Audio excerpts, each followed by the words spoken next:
Underpass जिहड़े होण दा मैं ਇਹਦਾ किस्सा दिखाना।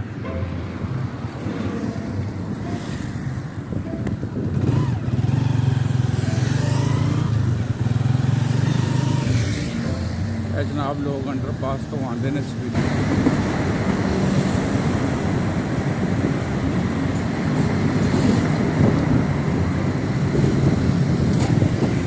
लोग आके बेचारे ब्रेक लगाते पिछों आके टकरा जाते हैं।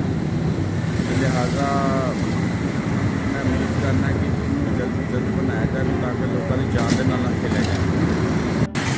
अस्सलाम वालेकुम।